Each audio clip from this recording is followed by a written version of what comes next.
అందరికీ నమస్కారం. ఫిబ్రవరి 28 లోపు వృషభ రాశి వారు ఈ ఒక్క వస్తువు ఎవరికి ఇవ్వద్దు. ఒంటరిగా ఉన్నప్పుడు మాత్రమే ఈ వీడియో చూడండి. వృషభ రాశి వారు ఫిబ్రవరి 28 లోపు ఏ వస్తువును ఎవరికి ఇవ్వకూడదు. అలా ఇవ్వడం వల్ల ఏం జరుగుతుంది, మరి ఇదంతా కూడా ఈ వీడియో ద్వారా మనం తెలుసుకోబోతున్నాం. కాబట్టి వీడియోనైతే ఎక్కడా స్కిప్ చేయకుండా చివరి వరకు చూడండి. పూర్తిగా మీకు అప్పుడే అర్థమవుతుంది. అంతే కదండి, వీడియోని లైక్ చేయటం, షేర్ చేయటం మాత్రం మర్చిపోకండి. మీ లైక్ మరియు షేర్ మాకు మంచి సపోర్టింగ్ గా, ఎంకరేజింగ్ గా ఉంటుంది. వృషభ రాశి అనేది రాశి చక్రంలో 2వ రాశి అని మనకు తెలుసు. అయితే ఇందులో మనకి కృతిక 2, 3, 4 పాదాల్లో జన్మించిన వ్యక్తులు, రోహిణి 4 పాదాల్లో జన్మించిన వ్యక్తులు, మృగశిర 1, 2 పాదాల్లో జన్మించిన వ్యక్తులు వృషభ రాశి వారిగా పరిగణించబడతారు. ఈ రాశికి అధిపతి శుక్రుడు. ఈ యొక్క వృషభ రాశి వారికి ఫిబ్రవరి మాసంలో ప్రస్తుతం నడుస్తున్నటువంటి గ్రహ గోచారం ఎలా ఉందో తెలుసుకుని ఆ తర్వాత వాళ్ళు అసలు ఏ వస్తువు ఇవ్వకూడదు ఈ వివరాలు తెలుసుకుందాం. ఈ వృషభ రాశి వారికి సూర్యుడు వీరి యొక్క రాశి నుంచి 4వ ఇంటి అధిపతి అయినటువంటి సూర్యుడు ఫిబ్రవరి 12 బుధవారం రోజున 9వ ఇల్లైన మకర రాశి నుంచి 10వ ఇల్లైన కుంభరాశిలోకి ప్రవేశించడం జరుగుతుంది. ఇక బుధుడు మీ రాశి నుంచి, అంటే ఈ వృషభ రాశి నుంచి 2వ మరియు 5వ ఇళ్లకు అధిపతి అయినటువంటి బుధుడు ఈ నెల 1 ఫిబ్రవరి 11వ మంగళవారం రోజున 9వ ఇల్లైన మకర రాశి నుంచి 10వ ఇల్లైన కుంభరాశిలోకి వెళ్లి సూర్యుడితో కలుస్తాడు.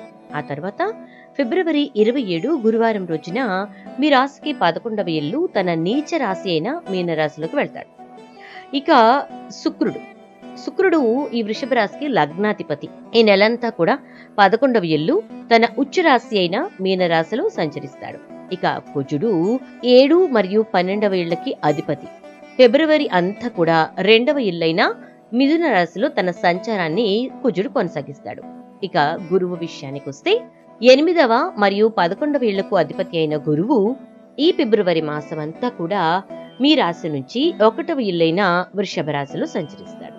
ఇక శని మీ రాశి నుంచి 9వ మరియు 10వ ఇళ్లకు అధిపతి అయిన శని ఈ నెలలో మీ రాశి నుంచి 10వ ఇల్లైన కుంభరాశిలో సంచరిస్తాడు. ఇక రాహుకేతువులు ఈ నెలంతా కూడా ఈ వృషభ రాశి నుంచి 11వ ఇల్లైన మీనరాశిలో, కేతువేమో 5వ ఇల్లైన కన్యా రాశిలో సంచరించడం జరుగుతుంది. మరి గ్రహ గోచార స్థితులు ఈ విధంగా ఉన్నటువంటి ఈ యొక్క వృషభ రాశి వారికి ఉద్యోగ వ్యాపార విషయాలలో, ఆరోగ్య కుటుంబ విషయాల్లో ఎలా ఉందో చూసేద్దాం. ముందుగా ఉద్యోగ విషయానికి వచ్చేద్దాం. ఈ ఫిబ్రవరి మాసం అంతా కూడా ఈ యొక్క వృషభ రాశి వారికి కెరియర్ లో మంచి ఎదుగుదల అనేది కనిపిస్తుంది. అంటే వారు చేసే ప్రతి పనిలో కూడా వారి కెరియర్ విషయంలో, అంటే వారి ఉద్యోగ విషయంలో చాలా వరకు సక్సెస్ రేట్ తోటి ముందుకు వెళ్తుందని చెప్పచ్చు. ఇక అలాగే వాళ్ళు పనిచేస్తున్నటువంటి చోట వారి యొక్క పై అధికారుల నుంచి కొంత సహకారం కూడా లభిస్తుంది. కెరియర్ పరంగా చూసుకున్నట్లయితే ఈ వృషభ రాశి వారికి కొంత మార్పు గాని లేదా సుదీర్ఘ ప్రయాణాలు చేయాల్సినటువంటి పరిస్థితులు కానీ వస్తాయన్నమాట. అంటే వీళ్ళు విదేశాలకు వెళ్ళడానికి లేదా ప్రస్తుత ప్రదేశం నుంచి బదిలీ అవ్వడానికి ప్రయత్నించే వారికి ఈ ఫిబ్రవరి మాసంలో ఆశించిన ఫలితం లభించే అవకాశాలనేవి ఎక్కువగా కనిపిస్తూ ఉన్నాయి. ద్వితీయార్థంలో ఉద్యోగంలో అనుకూలమైన మార్పులు చోటు చేసుకుంటాయి. కొంతకాలంగా ఉద్యోగ విషయంలో అనుభవిస్తున్న ఆందోళన తొలగిపోతుంది. అంతేకాకుండా స్థిరత్వం కూడా ఏర్పడుతుంది. అంతేకాదండి, ఈ సమయంలో మీరు చేపట్టేటటువంటి పనులు కూడా విజయవంతంగా పూర్తి చేయగలుగుతారు ఈ వృషభ రాశి వారు. ఎందుకంటే వారికి అనుకూలమైనటువంటి పరిస్థితులు కనిపిస్తూ ఉన్నాయి కాబట్టి.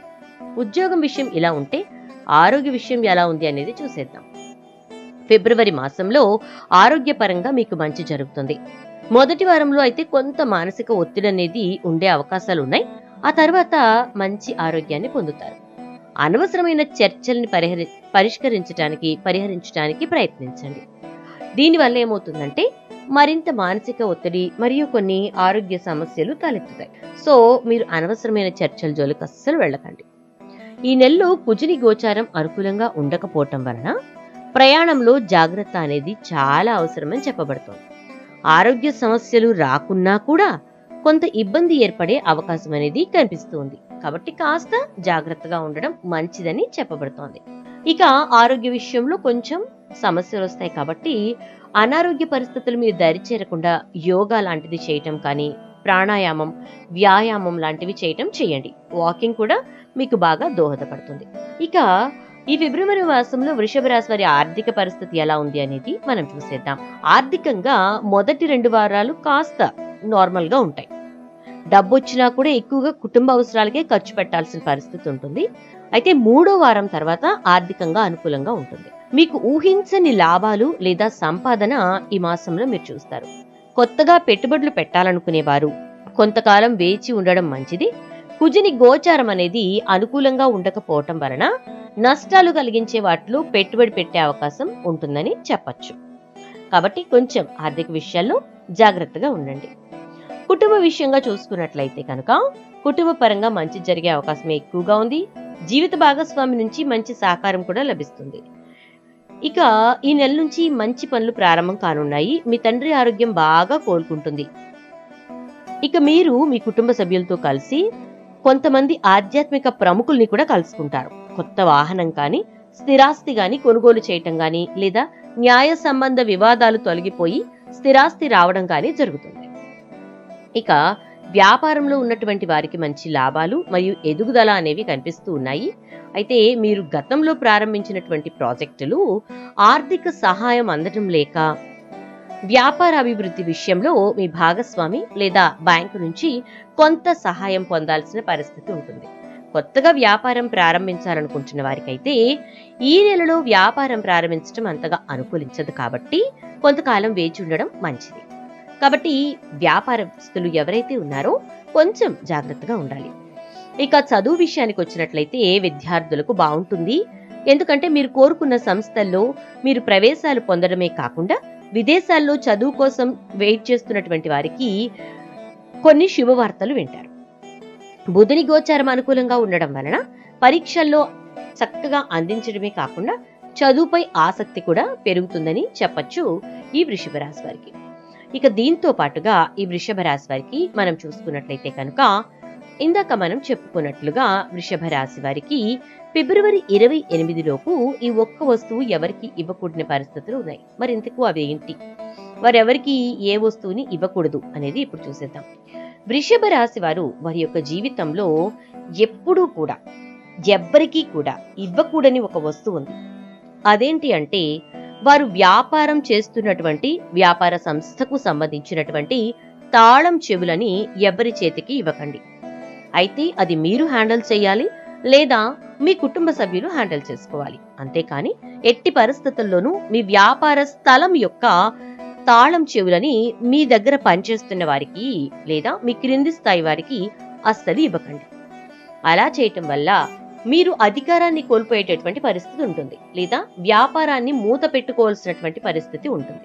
కాబట్టి వీలైనంత వరకు వ్యాపారస్తులు ఎవరైతే ఈ వృషభ రాశిలో ఉన్నారో వారు వారి యొక్క వ్యాపార స్థలానికి సంబంధించిన తాళం చెవులను వారు మాత్రమే హ్యాండిల్ చేయండి.